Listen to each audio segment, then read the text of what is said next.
नमस्कार। आप सभी का हार्दिक स्वागत करता हूं अपनी इस वीडियो में। मित्रों, आज का हमारा विषय है तंत्र। तंत्र हमेशा से ही लोगों के मन में कौतूहल का विषय बना रहा है। तांत्रिक जगत एक ऐसा जगत, एक ऐसी रहस्यमयी दुनिया जो कई रहस्यों को समेटे हुए है। लोगों के मन में हमेशा से ही तंत्र को जानने की बड़ी तीव्र इच्छा रही है। तो मित्रों, आज इसी तंत्र के विषय में हम आगे चर्चा करेंगे कि तंत्र क्या है। मित्रों, तंत्र एक विज्ञान है, एक गहन विज्ञान। ये वह विज्ञान है जो परमाणु विज्ञान से भी ज़्यादा सूक्ष्म और गहन है, क्योंकि परमाणु विज्ञान पदार्थ से संबंधित है, लेकिन तंत्र विज्ञान आपसे और मुझसे संबंधित है। या यूं कह लूं कि तंत्र विज्ञान जीवन चेतना से संबंधित है।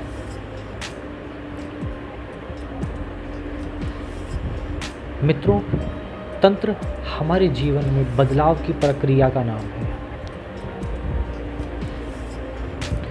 तंत्र में तर्क वितर्क कुतर्क काम नहीं करते। ये तर्क और वितर्क का विषय नहीं, ये तो अनुभव का विषय है। ये बुद्धि के ज़्यादा प्रयोग का विषय नहीं,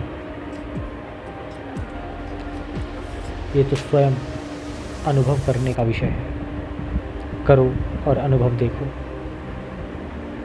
मित्रों, तंत्र एक बहुत ही सुंदर प्रक्रिया है जिसके माध्यम से परमात्मा को भी प्राप्त किया जा सकता है,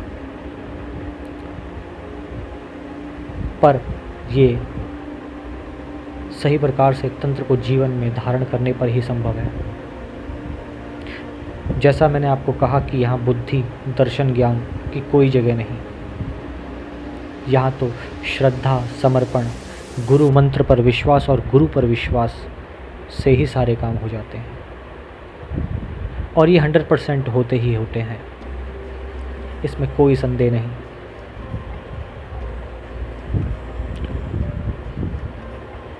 बहुत सारे ऐसे भक्त हुए हैं जिन्होंने तंत्र के माध्यम से अपने इष्ट से एकाकार होने की प्रक्रिया को संपन्न किया है।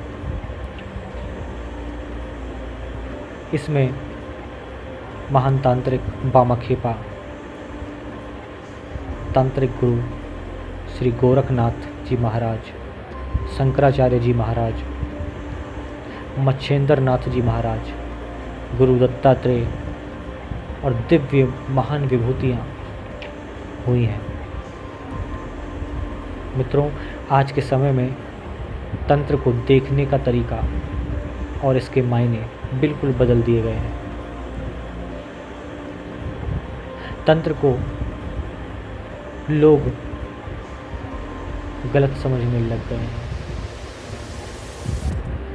क्योंकि तंत्र के विज्ञान को लोगों से छुपाया गया, इसे गुप्त रखा गया। कारण तंत्र के मंत्रों की, तंत्र की साधनाओं की तीव्रता के कारण।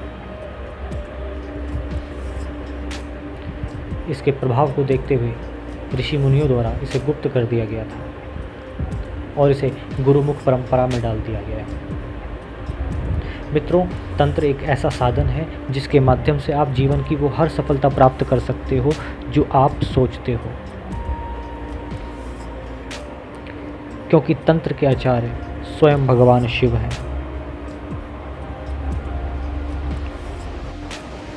भगवान शिव द्वारा प्रदत्त यह सूक्ष्म विज्ञान, भगवान शिव द्वारा प्रदत्त यह सूक्ष्म विज्ञान सभी ऋषि महर्षियों ने जाना।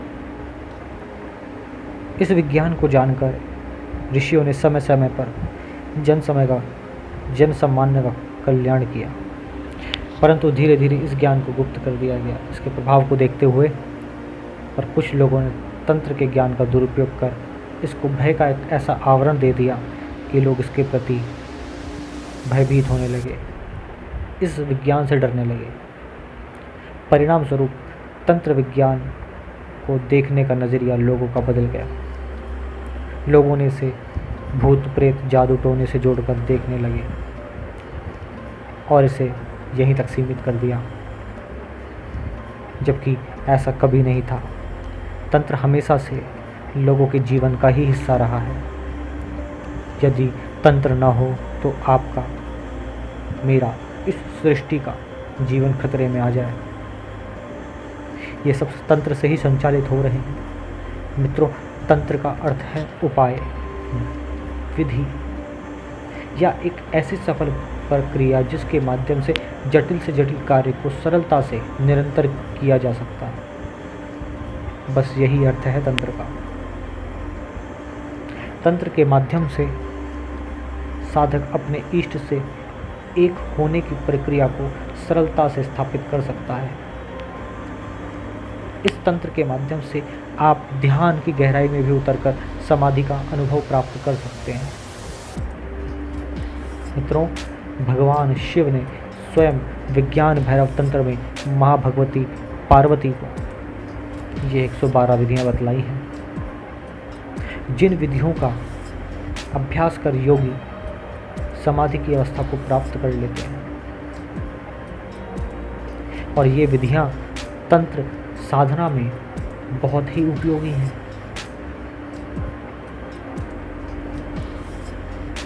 विज्ञान भैरव तंत्र में वर्णित इन विधियों पर मैं आगे आप लोगों के लिए वीडियो बनाऊंगा, जिससे मैं आपको यह ज्ञान आप तक पहुंचा सकूं और आप इससे लाभान्वित हो सकें। बहुत सुंदर विधियां हैं। मित्रों, तंत्र की पहुंच ब्रह्मांड की समस्त शक्तियों तक है। इसके माध्यम से आप ब्रह्मांड की शक्तिशाली ऊर्जाओं से संपर्क स्थापित कर सकते हैं और योगी कर लेते हैं। ये शक्तियाँ आपके द्वारा दिए कार्य को या आपके कल्याण के मार्ग को खोलने में भी सक्षम है। इस तंत्र मार्ग से आप धर्म, अर्थ, काम, मोक्ष तीनों प्राप्त कर सकते हैं। इस तंत्र विज्ञान के विषय में जितना मैं कहूँ उतना ही कम होगा। इस मार्ग पर चलकर साधकों ने असीम शक्तियों का स्वामी बनकर जन्म कल्याण किया है और मोक्ष को प्राप्त किया है। परंतु मित्रों, तंत्र का दुरुपयोग करने वाले लोगों को ये तंत्र स्वयं ही नष्ट कर देता है। ये विज्ञान इस प्रकार से बनाया हुआ है भगवान शिव द्वारा। यही उसकी कुछ खास ऐसी बात है कि यदि इसके ज्ञान का दुरुपयोग किया जाने चाहे तो दुरुपयोग करने वाला साधक स्वयं नष्ट हो जाता है। क्रोध में, आवेश में आकर अपने नैष्टिक स्वार्थों में अपनी पर्सनल दुश्मनी निकालने के लिए, स्त्रियों को सम्मोहित कर व्यभिचार करने के लिए जो लोग इन तंत्र विधियों का गलत प्रयोग करते हैं वो लोग स्वयं नष्ट हो जाते हैं। इसीलिए मित्रों, जो लोग ऐसे होते हैं उन लोगों के लिए ये विद्या जहर बन जाती है और उनके मुक्ति के मार्ग भी बंद हो जाते हैं। इसलिए मित्रों, यह विज्ञान है। इस विज्ञान को धारण करने वाला धैर्य, गंभीर, सहनशील होना अति आवश्यक है, प्रेमपूर्ण होना अति आवश्यक है। इसलिए यदि आप लोग तंत्र साधना में आगे बढ़ना चाहते हैं तो सहनशील, धैर्यवान, प्रेमपूर्ण रहिए। अपने ऊपर नियंत्रण करने का प्रयास कीजिए। मित्रों, इन साधनाओं के माध्यम से आप स्वयं का कल्याण तो कर ही सकते हैं, अपितु दूसरों का कल्याण भी कर सकते हैं, लोगों के दुख दर्द में उनका साथ दे सकते हैं। मित्रों, जब आप स्वयं मजबूत होंगे तो आप दूसरों की सहायता भी कर सकते हैं। इस मार्ग में आपको तंत्र बहुत फलीभूत होगा, बहुत साथ देगा। मित्रों, यदि साधनाएं भगवान शिव ने दी हैं, बनाई हैं, यह विद्या बनाई है, तो ये शक्तिवान लोगों के लिए बनाई है। बड़ी बड़ी शक्तियाँ धैर्यवान बुद्धिमान पुरुष के हाथ में ही अच्छी लगती है। कमज़ोर लोग उसको संभाल भी नहीं सकते। इसीलिए मित्रों, आप साधनाएं करें और आपके अंदर विवेक प्रज्ञा भी जागे। भगवान नारायण की भक्ति में आप लगे रहें। नारायण भगवान आपको मन बुद्धि शुद्ध पवित्र करें, प्रेमपूर्ण बनाएं और यह शक्तियाँ आपके लिए कार्य करें और इनके माध्यम से आप जन कल्याण करें। ये मैं आशा रखता हूँ। आपने मुझे इतनी देर सुना, इस ज्ञान को सुना, उसके लिए आप सभी का आभार, आप सभी का धन्यवाद। मित्रों, फिर मिलते हैं नेक्स्ट वीडियो में। तब तक के लिए आप सभी को मेरा प्रणाम आप सभी स्वीकार करें। और मित्रों, आप स्वस्थ रहें, सुरक्षित रहें, अपने जीवन में कल्याण को प्राप्त करें। जय महाकाली।